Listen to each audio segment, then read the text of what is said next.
ሰላም ጤና ይስጥልኝ አድማጭ ተመልካቾቻችን የጽናት ሚዲያ ቤተሰቦች እንደምን ቆያችሁ እንደምን አረፈዳችሁ ፕሮግራማችን ጀምረናል። ይህ ጽናት ሚዲያ ነው።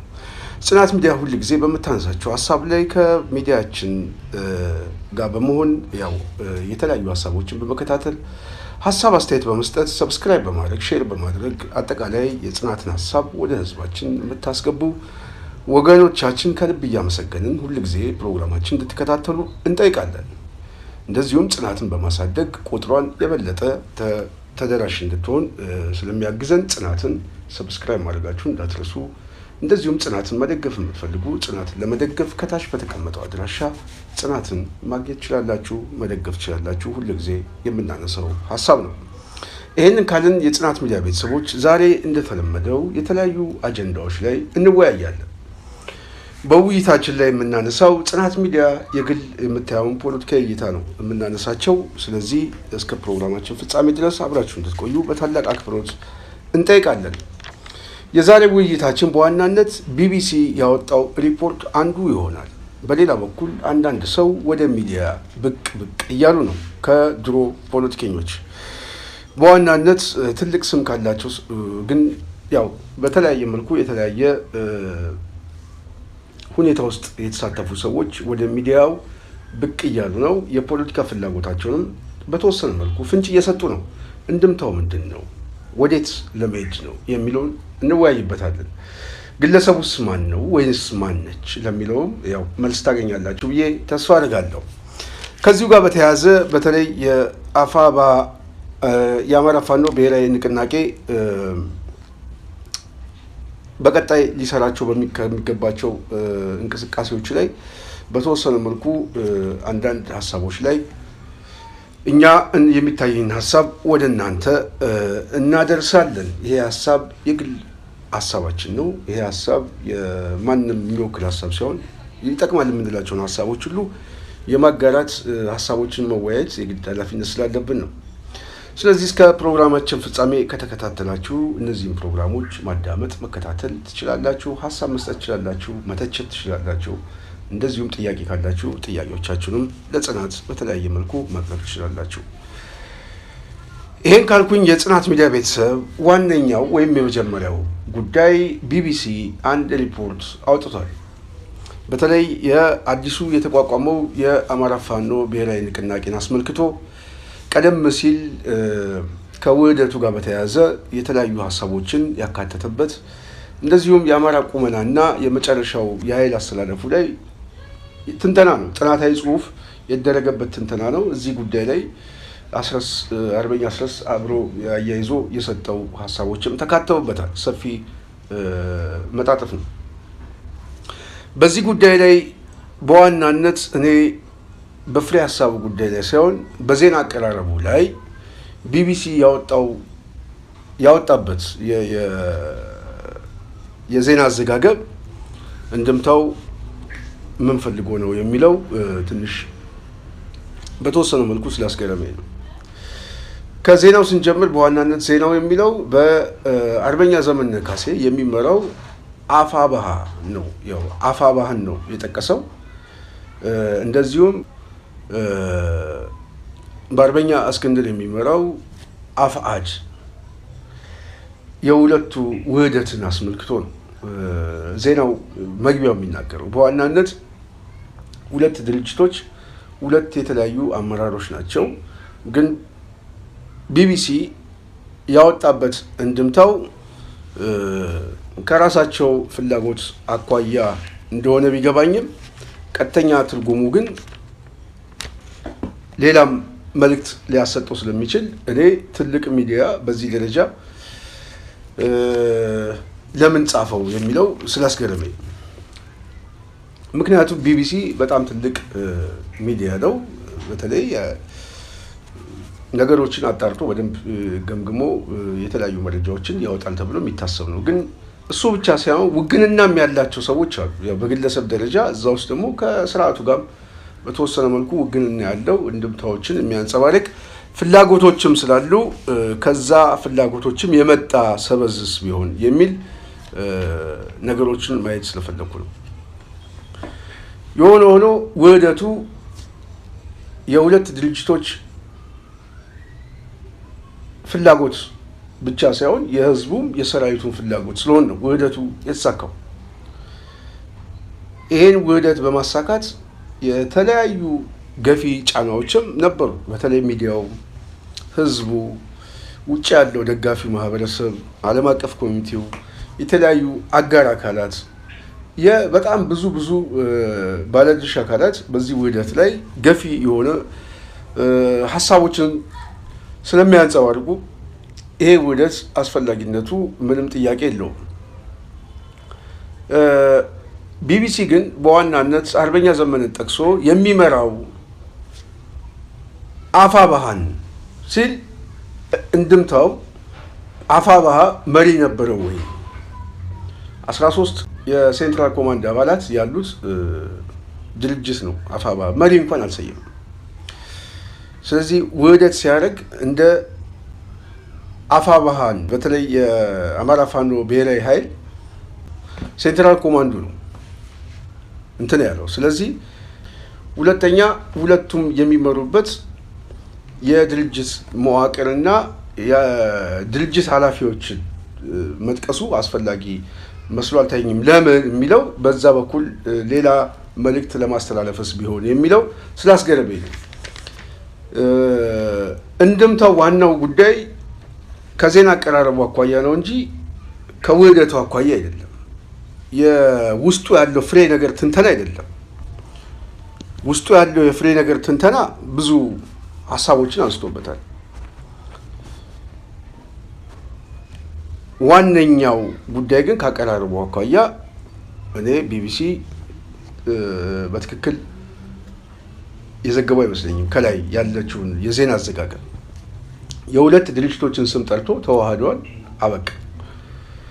ከዛ ውጭ ግን ያው ኃላፊዎችን ጠርቶ ኃላፊዎቹ ደግሞ የተለያየ ፖዚሽን ላይ የነበሩ ናቸው።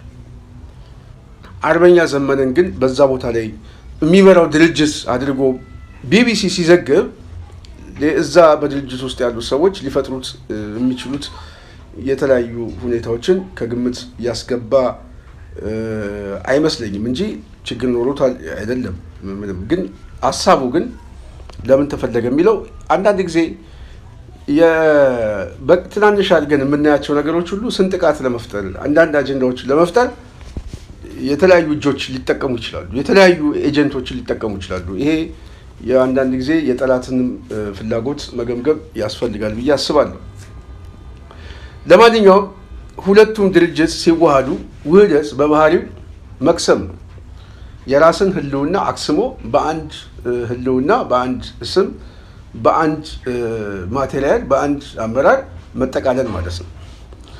ስለዚህ በዚህ ጉዳይ ላይ የሁለቱም ድርጅቶች ፍላጎት ውህደት እስከሆነ ድረስ በውህደቱ ላይ ሊያስማሟቸው የሚችል ብዙ መሰረታዊ ጉዳዮችን ተስማምተው ነው። ከዚህ በፊት ብዙ ዘግቤበት ሀሳብ ሰጥቼበታል። ባላቸው ኃይል ላይ ተስማምተው፣ በፕሮግራም ላይ ተስማምተው፣ በደንብ ላይ ተስማምተው፣ እንደዚሁም ደግሞ ትልቁ ስትራቴጂ ግባቸው ላይ የጋራ የሆነ አንድ ስዕል ሲፈጥሩ ውህደትን ይቀበላሉ። ስለዚህ ውህደትን ለመቀበል የሚያስገድድ የጋራ ፍላጎት እንዳለ የተማመኑ ሲሆን ከጋራ ፍላጎታቸው ላይ የሚመጣ ማንኛውም ጉዳይ አሊያንስ ሊሆን ይችላል ምናምን የተለያየ ጉዳዮች ላይ የድርጅቱ ብያኔ የሚሰጥበት የከፍተኛው የፖለቲካ ውሳኔ አቅጣጫ ነው። ስለዚህ ብዙ ሰው ይሄ ድርጅት አንድ መሆኑ በጣም ስትራቴጂክ ጉዳይ ላይ ይጠቅማል ብዬ የማስበው የአማራ የፖለቲካ ኃይሎችን ወደ አንድ ከመሰብሰብ በላይ በተናጠል ሊወስኑት የሚችሉትን ጉዳዮችን ይሰበስበዋል፣ በቡድን እንዲወሰን ያደርገዋል። ለምሳሌ የአማራው ትግል የህልውና ትግል ነው። የህልውና ትግል ማለት ብልጽግና ከመጣ በኋላ የያዘው የህልውና ጉዳይ አይደለም። ከብልጽግና ጋር የሚታገለው ካደረም ከብልጽግና ጋር ካሉ ጥያቄዎች ጋር የአማራው ትግል ከብልጽግና በፊትም ከብልጽግና ከድህረ ብልጽግና በኋላ ሊፈታ ይገባል ብሎ የሚያስበው ያስተሳሰብ ትግል። ስለዚህ ይሄ ትግል ላይ የጋራ መግባባት እንደ ድርጅት ሲያዝ በተያዘው የጋራ መግባባት ላይ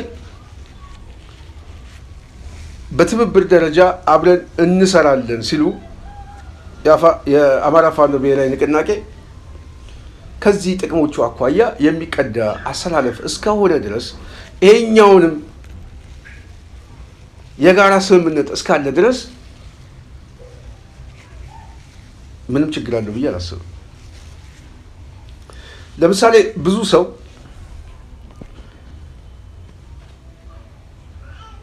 ውህደቱ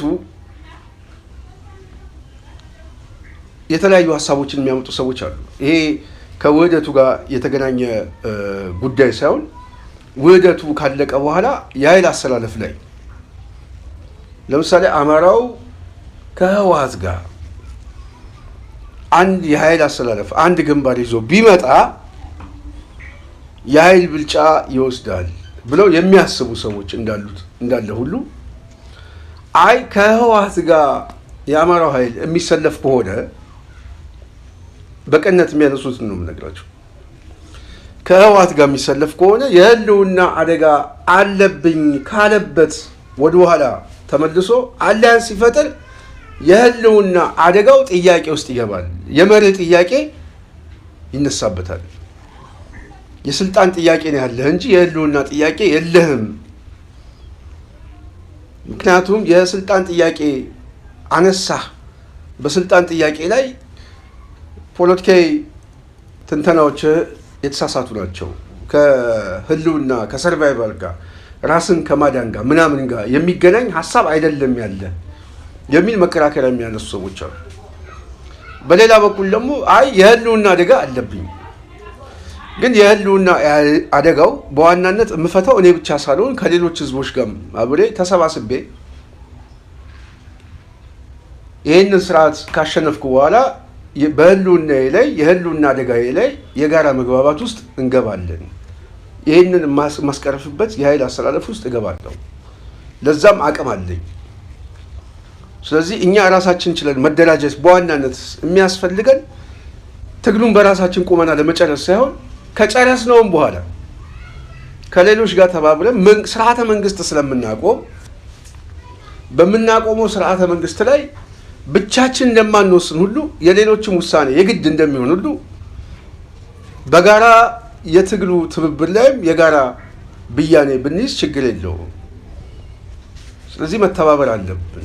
ነገ ጠዋት የጋራ ዕጣ ፈንታችንን አብረን ለመበየን የሚል አሳሰብ ያነሳዋል። ሁለቱም በቅንነት ነው። ሁለቱም ግን እነዚህ አሳሰቦች ግን መጀመሪያ ምን ያስፈልጉታል? የመጀመሪያው ለአማራው የሚያስፈልገው አንድ አማራዊ ድርጅት ያስፈልገው ነበር። የትኛውም ድርጅት ከውህደት በፊት የነበረው ድርጅት የትኛውም በዚህ አሰላለፍ ውስጥ ብያኔ መስጠት አይችልም። ለምንድን ነው የማይችለው ከተባለ አማራዊ የሆነ ቁመና ስለሚጎለው፣ አንድ የታጠቀ የአማራ ኃይል ስላልነበረ። ስለዚህ አሁን አማራ ክልል ላይ አንድ የታጠቀ ኃይል ነው ያለው አንድ መሪ ነው፣ አንድ የሆነ የቡድን አመራር ነው። ስለዚህ አሁን የአማራው ኃይል ከየትኛው ኃይል ጋር እተባበራለሁ፣ ከየትኛው ኃይል ጋር ጥቅሜን አስጠብቃለሁ፣ ከየትኛው ኃይል ጋር የኃይል ብልጫ ወስጄ አብሬ አሊያንስ እፈጥራለሁ የሚለው መበየን ይችላል። አሁን ከዚህ በኋላ የኔ የመጀመሪያ ውትወታ ጥያቄ ምናምን ጭቅጨቃይ አንዱ ትልቁ ከዚህ ጋር ነበር። አሁን እጁ ላይ ገብቷል። ምን ገብቷል? የኃይል አሰላለፉ እጁ ላይ ገብቷል። ፖለቲካዊ ብያኔ የሚበይን ድርጅት ተፈጥሯል። ቤስት በቃ አለቀ።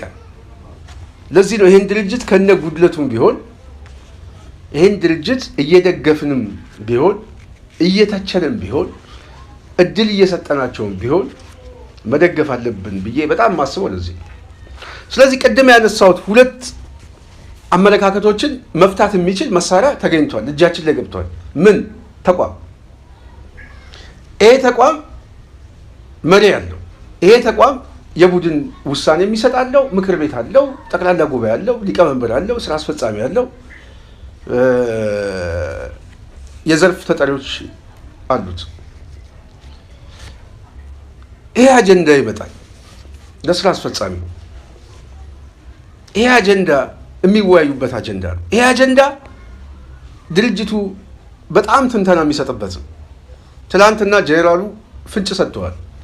እኛ ከተለያዩ ኃይሎች ጋር ከጸረ ብልጽግና ጋር እንታገላለን የሚል ፍላጎት እንዳላቸው በጄኔራሉ ፍንጭ ሰጥተዋል። እሱ ምንም ችግር የለውም። ዋናው ወሳኙ ግን አሁን ድርጅቱ እንደ ተቋም የሚወስደው አጀንዳ ነው። እንደ ተቋም የሚወስደው አጀንዳ ላይ ድርጅቱ ባስቀመጠው አይን ድርጅቱ የሚመለከተው ነው። የመጀመሪያው የኛ የፖለቲካ ግምገማችን ግን ከዚህ የሚነሳ ነው። ስለዚህ አብረን እንሰራለን የሚለው በመርህ ደረጃ ችግር አለበት ብዬ እኔ አላስብም፣ የጽናት ሚዲያ ቤተሰብ።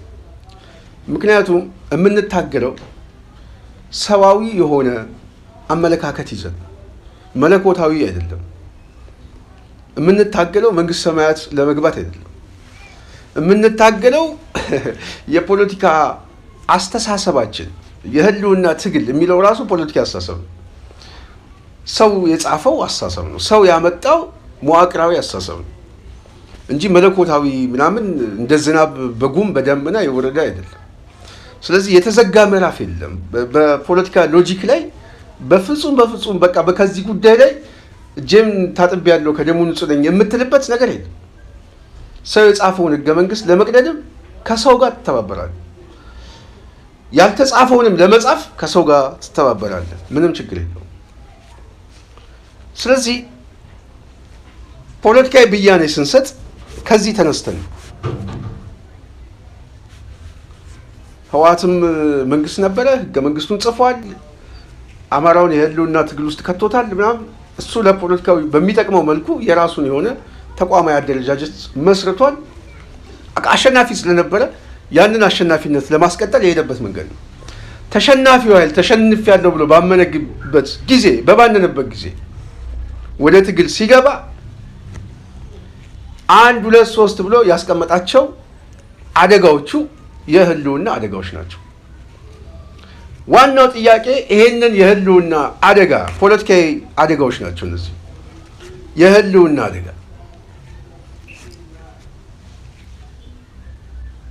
ለመታገል ይሄንን የህልውና አደጋ ለማስቀረት ነው የምታገለው ስንል ብልጽግናም ይዞት ከቀጠለው ጋር ብልጽግናም ሳይመጣ በፊት ከነበረው መዋቅራዊ አስተሳሰብ ጋር ነው የምንታገለው ማለት ነው።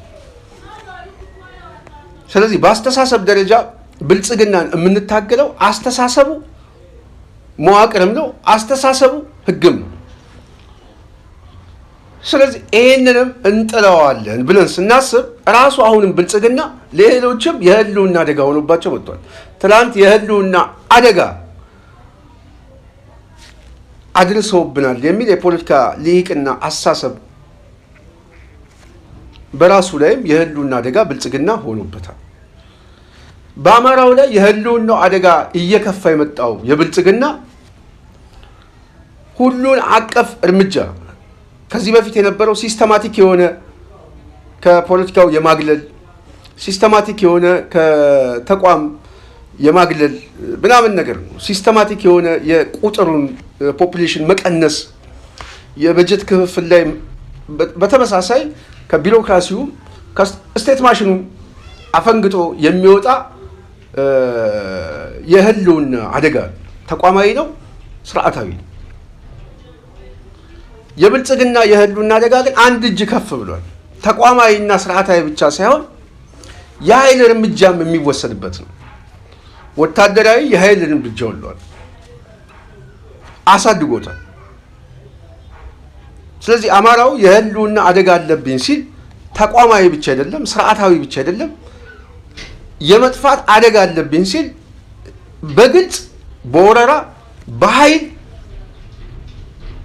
የመንግስትን ቁመና በመጠቀም በከባድ የጦር እወጃ ህዝቡን የማጥፋት ዘመቻ ውስጥ ነው የገባው። ስለዚህ ይሄ ኃይል ደግሞ ለአማራው ብቻ ሳይሆን ሌሎችም ህዝቦች አደጋ ሆኖ መጥቷል ብቻ ሳይሆን በድርጊትም ጄኖሳይድ ፈጽሟል። ስለዚህ የህልውና አደጋ የመጥፋት አደጋ ውስጥ ገብተናል ስንል እንደ ሀገር በሁሉም አካባቢ ላይ ብልጽግና በኃይል የመጨፍለቅ የህልውና አደጋ ውስጥ ገብቷል። ስለዚህ በዚህ የህልውና አደጋቸው ላይ እነሱ ባላቸው ተናጠል የህልውና አደጋ ላይ እኛ ባለን 3 መሰረታዊ የህልውና አደጋ ላይ ከተቋም፣ ካስተሳሰብ፣ ከስርዓት ጀምሮ የህልውና አደጋ ላይ ጥምረት እንፍጠር እና ብልጽግናን እንታደግ፣ ብልጽግናን እንገርስሰው፣ ማሸነፍ አለብን የሚል አስተሳሰብ ቢያዝ ከመርህ አንጻር ትክክል ነው፣ ሎጂክም ነው፣ ያስኬዳል። የኛ የህልውና አደጋ ብልጽግና ቀደም ብያቸዋለሁ በ3 ስቴጅ አንድ ስቴጅ ጨምሮታል።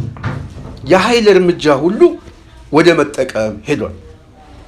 ከዚህ በፊት የነበረው የህልውና አደጋ ግን ሲስተማቲክ የሆነ የህልውና አደጋ ነው። ተቋማዊ፣ ስርዓታዊ ከስቴት ማሽኑ የመገፋት የመገለል ሲስተማቲክ የሆነ የዘር ማጥፋት ወንጀል ተፈጽሞብናል። የኃይል እርምጃ ግን አልተወሰደበትም። በጀት በድሮን አልተደበደበም። በከባድ መሳሪያ አዋጅ፣ አስቸኳይ አዋጅ ታውጆበት የጦር ኃይሎች ኢታማዦር ሹም ያለውን መሳሪያ ያለውን ሰራዊት በሙሉ አስገብቶ 1 ዓመት 2 ዓመት 3 ዓመት ጦርነት የታወጀበት ጊዜ የለም። ስለዚህ ከአብይ ጋር የምንፋለመው አንዱ የህልውናው አደጋ ወደ 3ኛ ደረጃ ከፍ አድርጎታል። በ3ኛው ደረጃ የኃይል እርምጃ ላይ ግን ሌሎችም በተመሳሳይ ጄኖሳይድ ተፈጽሞባቸዋል። የህልውና አደጋ ውስጥ ገብተዋል። የመጥፋት አደጋ ገብተዋል። እንዴት ገቡ የሚለው የራሱ የሆነ የፖለቲካ ትንተና ስላለው ነው። እሱ ላይ አይደለም እኔ የምመጣበት። በአስተሳሰብ ደረጃ ግን አብይም አሁን የኛም የህልውናችን አደጋ ሆኗል የሚል ጠረጴዛው ላይ ተቀምጧል። ትንተናው እንደዛ ነው የሚያሳየው። እኛም የህልውና አደጋችን በከፋ ሁኔታ ውስጥ የገባንበት ከመዋቅራዊ የፖለቲካ አስተሳሰብ ከስርዓታዊ የፖለቲካ አስተሳሰብ ወደ መጥፋት አደጋ የገባ ነው። የኃይል እርምጃውም የተቀላቀለ ስለሆነ በዚህ በገቡበት እነሱ የኃይል እርምጃ የህልውና አደጋ እስካለ ድረስ እኛም የህልውናችን አደጋ ነው። የኛ የህልውናችን አደጋ ግን የአብይ ስርዓት ብቻ ሳይሆን ካስተሳሰቡ ጭምር ከመዋቅሩ ጭምር። ስለዚህ አስተሳሰቡን ምን እንቀይረዋለን፣ መዋቅሩንም እንቀይረዋለን የሚል አስተሳሰብ አሊያንስ ውስጥ የሚገባው ኃይል ተገዶ ተቀብሎ ማለት ነው። ይሄ ነው። ይሄንን ይቀበለዋል ማለት ነው። የህልውና አደጋዎችን እንቀበላለን። የህልውናችን አደጋ ትንተናንም ይቀበሉታል። አይ በመዋቅርም በአስተሳሰብም የህልውና አደጋ አልደረሰባችሁም፣ የደረሰባችሁ የህልውና አደጋ ከአብይ የስልጣን ዘመን በኋላ የተኮሰ ጥይት ነው የሚል አስተሳሰብ ካለ ግን አደጋ ነው። አደጋ ነው። እኛ የህልውና አደጋችን የጀመረው ከአብይ የጥይት ተኩስ ብቻ ሳይሆን ከአብይ ጥይትም በፊት የህልውና አደጋ አለብን። ተንትነን እናስቀምጠዋለን። ይሄንን ስንስማማ ይሄንን በቅድመ ሁኔታ ሲቀበሉት የጥምረቱ አካል እንሆናለን ማለት ነው። ይሄ ነው ጥምረቱ ራሱ የሚያመጣው መሳሳብ አለ፣ ፍላጎቶች አሉ። ጥምረቱ ደግሞ የሚያሳካው ግቦች አሉት። ስለዚህ ለግቡ ላይ የጋራ የሆነ ዘላቂ ሰላም ለማምጣት መተማመን ላይ እንድንደርስ ይሄንን የህልውና አደጋችንን መቀበል የህልውና አደጋቸውንም መቀበል ጥምረቱን በዘላቂነት ማስኬድ ይቻላል ማለት ነው። ስለዚህ በመርህ ደረጃ ጥምረት አይከለከልም። የሚቻለው እንትን የሚለው የበለጠ ስኬታማ የሚሆንና ዘላቂ ሰላም ሊያመጣ የሚችለው ግን በአስተሳሰብ ትንተና ላይ ስንስማማ ነው። ስለዚህ በዚህ ከተስማማን ትብብሩ ዋናነት የሚያስፈልገው ለጋራ ህልውናችን ነገ ጠዋት የጋራ ህልውናችን የምንበይንበት እንጂ የተናጠል ጥያቄ ብቻ ወዳጅነት ከሆነ ነገ ጠዋትም አደጋ አለው ብሎ ማሰብ ያስፈልጋል። ለምሳሌ ከአማራ የህልውና ጥያቄዎች አንዱ በነገ ጠዋት እጣ ፈንታው ላይ ይገባኛል ወይም ላስተዳድራቸው ይገባኛል የሚል የርስት ጥያቄዎች አሉ። በእነዚህ ጉዳይ ላይ እልባት ያልተሰጠው ብያኔ ስለሆነ ነገ ጠዋት ነው በዚህ ጉዳይ ላይ ብያኔ ሊሰጥ የሚችለው። ብያኔ ባልተሰጠው ላይ ወዳጅነት እንፍጠር፣ ፋኖ አዲስ አበባ ይግባ፣ እኛ ደግሞ ይህንን ቦታ እንውሰድ የሚል አሊያንስ እንፍጠር ከተባለ አደጋ ነው እሱ የሚሆን። ስለዚህ ሊሆን የሚችለው የህልውና አደጋ አለብን። የህልውና ጥያቄያችን 3 መሰረታዊ ጉዳዮች አሉብን። ይሄ አገዛዝ መወገድ አለበት። ስርዓቱ ከተወገደ በኋላ ሁላችንም በሚያስማማን ሁላችንም የሀገር ባለቤት በምንሆንበት ስርዓት መትከል አለብን በሚለው ላይ በሚያስማማ አጀንዳ ላይ አሊያንስ ትፈጥራል። የመጀመሪያ ጠላትህ ይሄ አገዛዝ ስለሆነ ይሄ አገዛዝ ሊያግባባን የሚችለው የጋራ የሆነ የመጥፋት አደጋ ስለደቀነብን፣ ስለዚህ ይሄ ሲያስማማን ነገ ጠዋት ግን የሚያስማማን ግን በጋራ የሆኑ ህልውናችን ላይ የጋራ ብያኔ በምንሰጥበት ላይ ነው። ስለዚህ ይህንን የአጀንዳ መንጠባጠብ ሳይመጣ አሊያንስ ከፈጠረ ችግር የለውም። አጀንዳውን ጥሎ አሊያንስ ከፈጠረ ግን ለራሱም አደጋ ነው፣ ለህዝቡም አደጋ ነው። ማንም ሰው የሚታገለው ነው። እሱ ምንም ነገ ጠዋት የሚታይ ነው።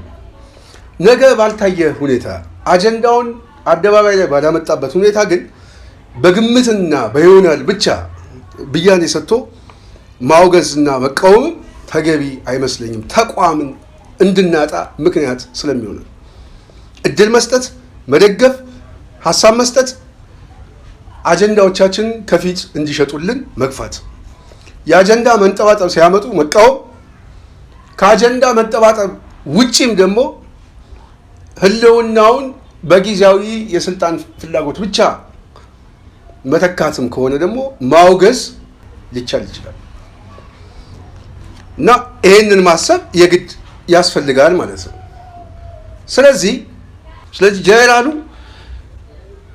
እንስማማለን ሲሉ በመሬት ደረጃ ምንም ችግር የለውም። በትንተና ላይም እንስማማለን ማለትም ነው። ትንተናው ማን ያምጣው? እስካሁን ተቋም አልነበረን።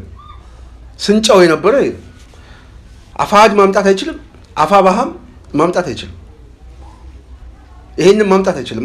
የተሟላ አማራ ሆኖ አልመጣም። አሁን ግን የተሟላ አማራ ተቋም ሆኖ መጥቷል። መሪ ያለው ድርጅት አለው። ስለዚህ የአማራው የህልውና አደጋዎቹ ሲተነተኑ ከነዚህ ትንተናዎች ጀምሮ የሚመጣ ነው።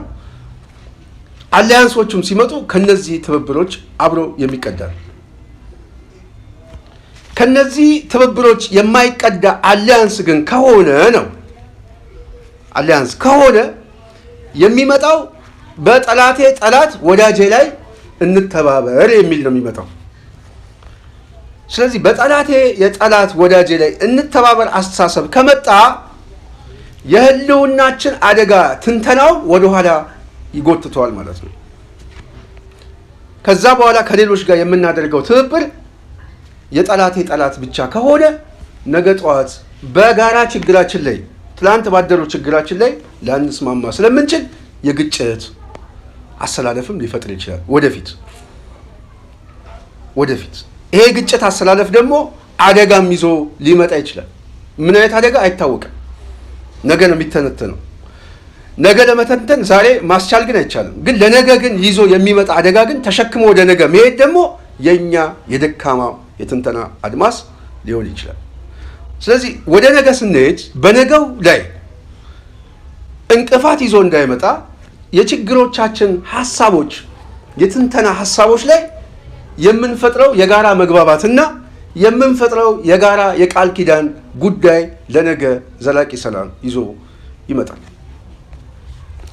የጽናት ሚዲያ ቤተሰብ ስለዚህ ከጥብረት አኳያ በእኔ እይታ ይሄንን ነው የማየው። ለዚህ ግን ወሳኙ አሁን የአማራ ፋኖ ብሔራዊ ንቅናቄ እንደ ድርጅት እንዲሰባሰብ ነበረ ፍላጎታችን፣ ተሳካ። አሁን ፍላጎታችን ይሄንን ድርጅት ማጽናት ነው። አንዳንድ ሰዎች ከህወሓት ጋር ለምንድን ነው የሚነካካው ለምናምን ብለው የሚያስቡ ሰዎች እኔ ቅድም እንዳልኩት ከቅንነት የመጣ ጥያቄ እስከሆነ ድረስ ምንም ችግር የለውም። ያልገባን ግን ከየትኛውም ኃይል ጋር የትኛውም የፖለቲካ ኃይል ሊሰለፍ ይችላል። እናውቃለን እኮ የደርግ ስርዓትን እኮ ለመጣል እኮ የሶማሌ ፓስፖርት የነበራቸው አሉ። ሱዳን ገብቶ እኮ የሱዳን ፓስፖርት ይዞ ሲታገሉ የነበሩ ሰዎች አሉ። ይሄ የፖለቲካ አስተሳሰብ እኮ ነው። ይሄ ዓለም አቀፍ የፖለቲካ ቲዮሪ ነው። የትኛውም ሸማቂ ቡድን የፖለቲካ ኃይል ምናምን የራሱ የሆነ የተለያዩ ወዳጅነቶችን አሰላለፎችን ሊጠቀም ይችላል። ስለዚህ እኛ ጋር አማራው ጋር ሲመጣ የተዘጋ እድሜ ልካችን ጠላት በቃ እስከ መንግስተ ሰማይ እስከ በቃ ዓለም እስክጠፋ ድረስ ከማንንም ከዚህ ጋር አንነጋገርም ብለን የምንዘጋው በር ከሌላው ጋር ግን እንሰራለን ብለን በጣም የፖለቲካ ሎጂክ አይደለም። ይሄ በጣም አደገኛ። አንዳንድ ጊዜ ፖለቲካ እኮ ዳይናሚክ ነው፣ ተገለባባጭ ነው። ከሁኔታው ጋር የሚገለባበጥ ቲዮሪ አለው። ትላንት ጠላት የነበረ ዛሬ ደግሞ ወዳጅ ሆኖ ሊመጣብ ይችላል። ለዚህ ነው በፖለቲካ ትግል ውስጥ ዘላቂ ወዳጅ ዘላቂ ጠላት የለም የሚባለው። ስለዚህ ትላንት ጠላት የነበረው ኃይል ሰው አይደለም፣ አስተሳሰቡ ነው። በነገራችን ላይ የጽናት ሚዲያ ቤተሰብ የሰው ጠላት የለውም። እኛ ከአብይ ጋር የምንታገለው ሰው ጋር አይደለም።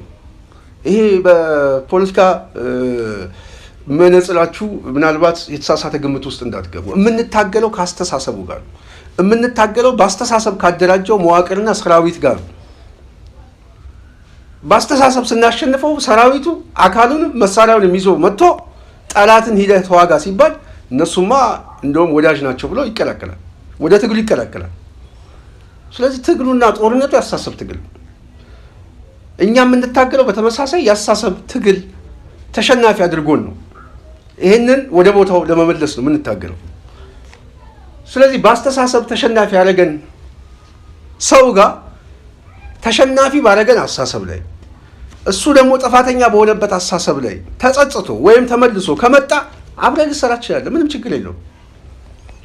ከዛ በኋላ ግን የሁኔታ ማስተካከል የሁኔታ ትንተና በደንብ ይጠይቃል ማለት ነው። ስለዚህ እድሜ ልክ አማራው ዘላቂ ጠላት እንዳለው አድርጎ መሳለም ፖለቲካ አይደለም፣ አዋቂነትም አይደለም። በእኛ ግምገማ ሰው የፈለገውን ማሰብ ይችላል፣ መብቱ ነው፣ የእሱ ነፃነቱ ነው።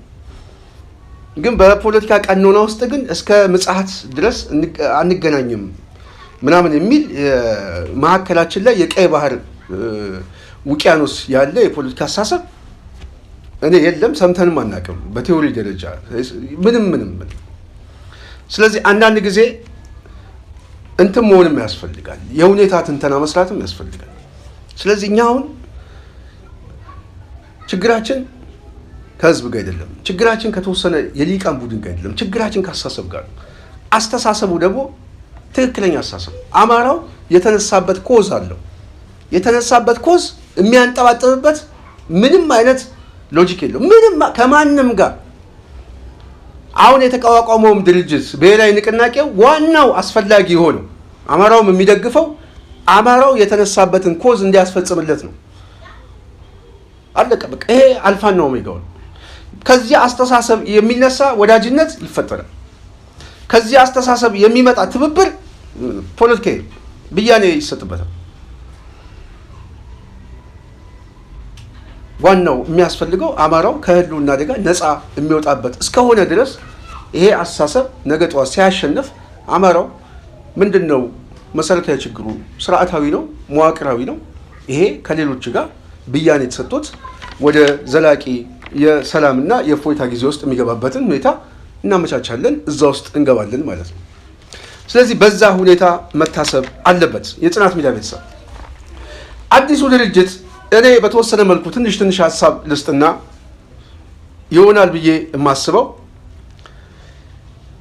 አዳዲስ የፖለቲካ በተለይ ፖለቲካ ዘርፍ ኃይሎቹ አሁን በጣም ቢግ ኢሹ ላይ ውስጥ ናቸው። አሁን ወታደራዊ ድል ብቻ ሳይሆን ፖለቲካ አጀንዳው ራሱ ከፍ እያለ እየመጣ ነው። እኔ ምናልባት በጣም ስኬታማ እንደውም አሁን ያለውን አገዛዝ በፖለቲካ ዲስኮርስ ብቻ እያፈረሰው መምጣት የሚችልበት እድሎች አሁን በጣም ሰፊ ናቸው። ስለዚህ የፖለቲካ ዲስኮርሱ አሁን እየመጣ ነው። አሁን ለምሳሌ አመራሮቹ የሚሰጡት የፕሮፓጋንዳ የአሊያንስ ጉዳይ የምናምን እያደገ ነው። አሁን አያችሁ አንድነት ተፈጠረ የሚለው ፖለቲካዊ እድገቱ በጣም በአንድ ጊዜ የተለያዩ አሊያንሶች ተፈጠሩ፣ ቀጠናው ሰፋ፣ የወለጋ እዝ ተቀላቀለ። ነገ ጠዋት ምናልባት የአዲስ አበባ እዝም ሊፈጠር ይችላል። ደግሞ በነገራችን ላይ እዝ እየመጣ ነው። እዚህ አዲስ አበባ ዙሪያ በቅርቡ እዙ ሊታወጅ ይችላል ተብሎ እየታሰበ ነው። ብቻ ግን እዝ አለ። እኔ በእርግጠኝነት ነው የምናገረው የምችለው የአዲስ አበባ ትልቅ ግንባር አለ እና ቀጠናው እየሰፋ እየመጣ ነው። ስለዚህ ይሄ ፖለቲካዊ ወታደራዊ እንቅስቃሴው እየሰፋ ሲመጣ እኔ የአማራ ፋኖ ብሔራዊ ንቅናቄ የሴንትራል ኮማንድ የፖሊት ቢሮ አባሎች እንደዚሁም የፖለቲካ ዘርፍ ኃላፊው በተለይ የተለያዩ እቅዶችን እንደሚያቅዱ ተስፋ አደርጋለሁ። እዛ ዝግጅት ውስጥም እየገቡ ነው፣ ምንም ጥያቄ የለውም። ግን የኔ የግል ሀሳቦቼ ነው እንጂ ሌላ እንትን አይደለም። በተለይ የአማራ ፋኖ ብሔራዊ ንቅናቄ የፖለቲካ ዘርፍ ኃላፊው እንደው በቅድሚያ የፖለቲካ ዲስኮርስ ሊፈጥር የሚችል በተወሰነ መልኩ የፖለቲካ ማኒፌስቶ የረቂቅ ሰነዶችን በጣም በፍጥነት ማዘጋጀት እና የበለጠ የውይይት አድማሱን ቢያሰፋው መነቃነቅ ይፈጥራል ብዬ አስባለሁ። ፖለቲካዊ ውይይቶች የፖለቲካ ዲስኮርሶችን የሚፈጥርበት የሊቃን የውይይት አጀንዳ ይፈጥራል ብዬ አስባለሁ። ይህንን በፍጥነት ጎን ለጎን ቢያመጡት። ሁለተኛው የአማራ ፋኖ ብሔራዊ ንቅናቄ የህገ መንግስት ረቂቅ ሰነድን ቢያዘጋጅ። የህገ መንግስት ረቂቅ ሰነድ ይሄ እንደ አማራ ፋኖ ብሔራዊ ንቅናቄ ነው፣ አሁን በአገር ደረጃ አይደለም። ከአማራ ፋኖ ንቅናቄ አንጻር ግን አገር የማስተዳደር ቁመናቸው ላይም በዓለም አቀፉ ማህበረሰብም በሌላውም ህዝብ ተገማች የሚያደርጋቸው ነገሮችን ከወዲሁ ማለማመድ፣ ረቂቅ ሰነዶች ማዘጋጀት፣ የውይይት ሀሳብ በሊቃኑ ላይ ማጫር ምናምን የሚቻልበትን የፖለቲካ ዲስኮርስ ቢሰራ የበለጠ በጣም ጥሩ ነው ብዬ አስባለሁ። ይሄ የተለያዩ ባለጉዳዮች በተለያዩ አሳታፊ በሆኑ የኮሚቴ ስራዎች መስራት የሚቻል ነው፣ በውስጥም በውጭም በጣም ብዙ ሰዎች ስላሉ።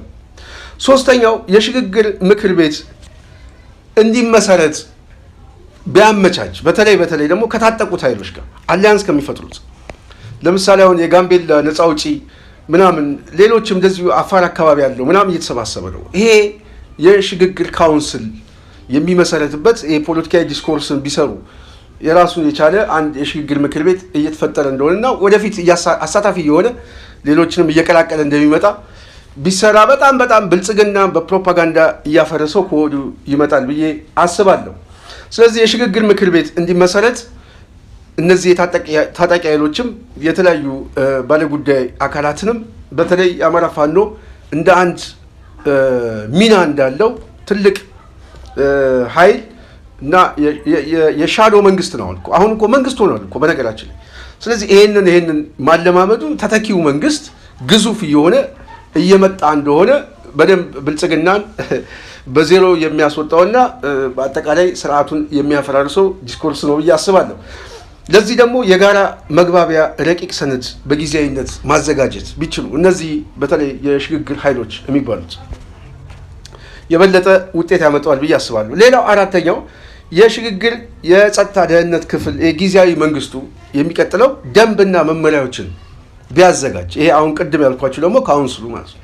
ይሄኛው ደግሞ ራሱን የቻለ ለሽግግር መንግስቱ በተለይ ከጸጥታና ከደህንነት አኳያ ጊዜያዊ የሆኑ ደንብና መመሪያዎችን ምናምን የፖለቲካ ዲስኮርሶችን ቢያዘጋጅ፣ ውጭም ያለው ውስጥ ያለውንም ቢያሳትፍ፣ እንደዚህ አይነት የፖለቲካ ዲስኮርስ እኔ የበለጠ ያገዛዙን ቁመና እያፍረከረከው አብይ አህመድ ምናልባት አዲስ አበባ ሳትመጡ በኖ ሊጠፋም ይችላል እና የበለጠ ቢፈጥን ጥሩ ነው ብዬ አስባለሁ። ይህንን ካልኩኝ የጽናት ሚዲያ ቤተሰብ እንግዲህ አንዳንድ ፖለቲካው ላይ የሚታወቁ ሰዎች ብቅ እያሉ ነው። የመጨረሻ ፕሮግራም ይሄ ነው። በዋናነት ወይዘሪት ብርቱካን ሚደቅሳ እንግዲህ ብርቱካን ሚደቅሳ ከቅንጅት ጀምሮ በስፋት የምታወቅ የአንድነትም መስራች የነበረች ከዛ በኋላ ውጭም ቆይታ በረጅም ጊዜ ከተቀመጠች በኋላ በተለይ ከእስር በኋላ የብልጽግና አገዛዝ ሲመጣ እንግዲህ በአብይ ሹመት ምርጫ ቦርድ በመግባት ብልጽግና በፌክ ምርጫ እንደዚሁም ደግሞ ፌክ በሆነ ህገወጥ በሆነ ጉባኤ እንኳን ሳያደርግ ወደ ምርጫ በመግባት ህጋዊ እውቅናውን በመስጠት ምርጫውን በማሳተፍ የአዲስ አበባን ፖለቲካ ያው በሚታወቀው ደረጃ ለወዴት ጠቅልላ በመስጠት ትልቅ አስተዋጽኦ ሰርታለች ብዬ አስባለሁ።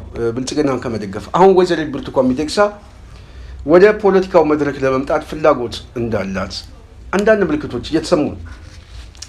ለምንድን ነው ፍላጎቱ በዚህ ደረጃ የተንጸባረቀው የሚለው እኔ የተለያዩ መላምቶች እያሰብኩ ስለሆነ ነው። አንዱ እኔ አዲስ አበባን ኦህዴድ ያጣ ይመስለኛል። አዲስ አበባ ላይ ምንም ጥያቄ የለውም። አዲስ አበባን ሙሉ ለሙሉ ምናልባት ነገ ጠዋት ከአዲስ አበባ ፖለቲካ የሚባረርበት እድል ደግሞ የኦህዴድን ፖለቲካ ወደ ጨለማ ህይወት ውስጥ እንደሚከተው ግልጽ ነው። ስለዚህ አዲስ አበባ ላይ በተለይ እሱ በሚፈልገው ግን ሌላ አዳዲስ ፊቶችን ማምጣት ይፈልጋል።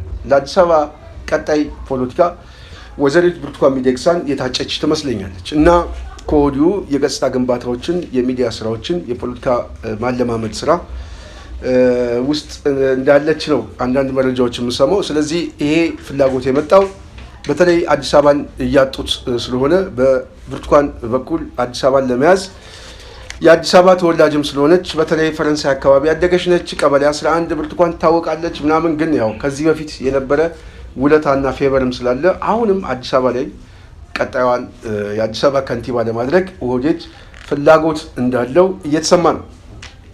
ስለዚህ ይሄ ፍላጎቱ ይሳካለታል አይሳካለትም ወደፊት የምናየው ነው። እኛ ግን የምንለው አሁንም ደጋግመን ኦህዴድ ተሸንፏል። የአማራ ፋኖ ንቅናቄ ነፃ አውጪ ምናልባት በቅርቡ አዲስ አበባ ላይ የሽግግር መንግስት እንደሚመሰርት በእኛ በኩል ጥርጥር የለውም። በዛ በኩል ብርቱካን ምናልባት እድሉ ከቀናት የት ነው የምትወድቀው የሚለው ማሰቡ የተሻለ ይመስለኛል። የጽናት ሚዲያ ቤተሰብ ዛሬ የነበረን ቆይታችን ይህን ይመስል ነበረ። ስለነበረን ቆይታ ከልብ እያመሰገንኩኝ በሚቀጥለው በሌላ ሀሳብ በሌላ ዝግጅት እስክንገናኝ የዛሬን በዚህ ያበቃለሁ። ሙሉ ዝግጅቱን ያዘጋጀሁት እኔ ስንታየሁ ቸኮል ነኝ። ሰላም።